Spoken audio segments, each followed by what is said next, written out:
He says, I also do this to you, and I shall appoint sudden alarm over you, wasting disease and inflammation, destroying the eyes and consuming the life, and you shall sow your seed in vain, for your enemy shall eat it.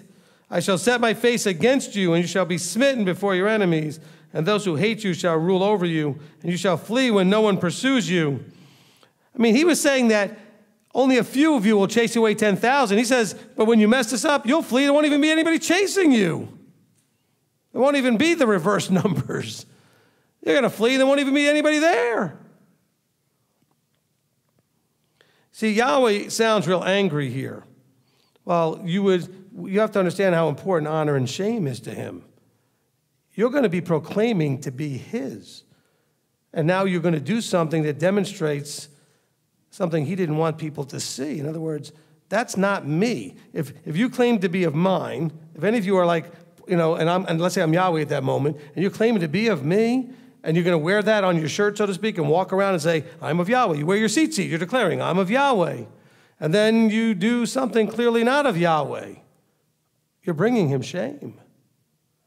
Look, in the mikveh declarations that we do, what is the last one? That you agree to walk out your life in such a way as to bring the names glory and honor and not shame.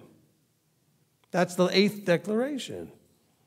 That wraps the whole thing up. You are covenanting, and that was the covenant at Sinai too. We agree to do this because now when we don't, what do? We bring him shame. What do you expect his reaction is going to be when you do shameful things and you embarrass him in public? He says, you're going to get punished because you're going to need to know that's not acceptable. You need to fix it quickly and not do it again. Now, bear in mind, this isn't happening the first time you make a mistake. This has to do with the idea of breaking covenant because you rejected the law. You loathed his instructions. In other words, you have made a commitment or a consistent decision to not obey something. You made a choice, not a mistake. You didn't just have a weak moment. That's not what we're talking about here. Hopefully that's clear because some people might get all concerned. There's always those people out there that are kind of really sensitive emotionally to stuff and think, well, I might as well quit because I'm always going to be a disappointment.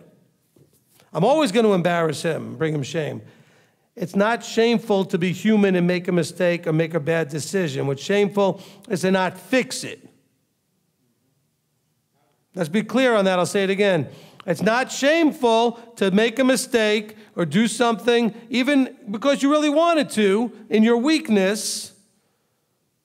That's not the shame.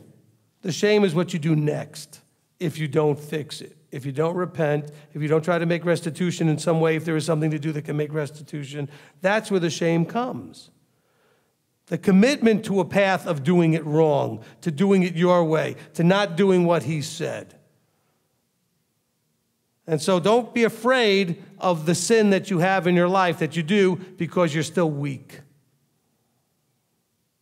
Well, you have to be afraid on how you handle it. You know, there is a shameful thing that's rampant in the body. Rampant. We run into this all the time in our ministry. We run into it. Every ministry runs into it. People have issues with people and never go to them. They go to everybody else. They don't go to the person they're supposed to go to.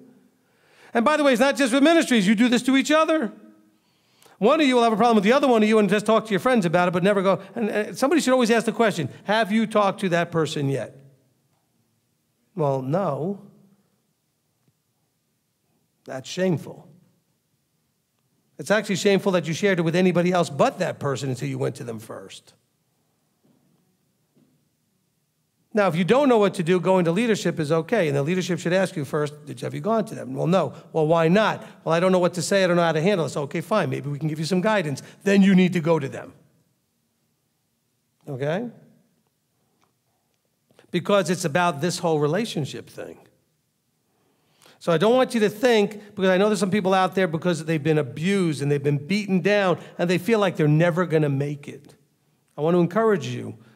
It's not this situation that you're doing that's a problem. None of you that I've ever interacted with are having this problem. What you're having a problem is that you're human and you get so disappointed in yourself when you mess up. And others may get disappointed in you too when you mess up. But it's what you do next that determines how he sees it.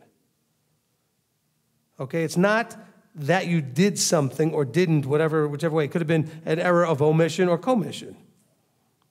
But what matters is, what did you do in response to that? That's the key. Okay, so please be encouraged that this is, thankfully Yahweh is not okay, you messed up, bam, here comes all the punishments. He gives you because he's a merciful, compassionate. Remember what we read earlier? Loving kindness throughout the generations. He wants to give you your opportunity. This is basically because of a chronic commitment to not listening. So now he's got to do something to be strong with you to wake you up.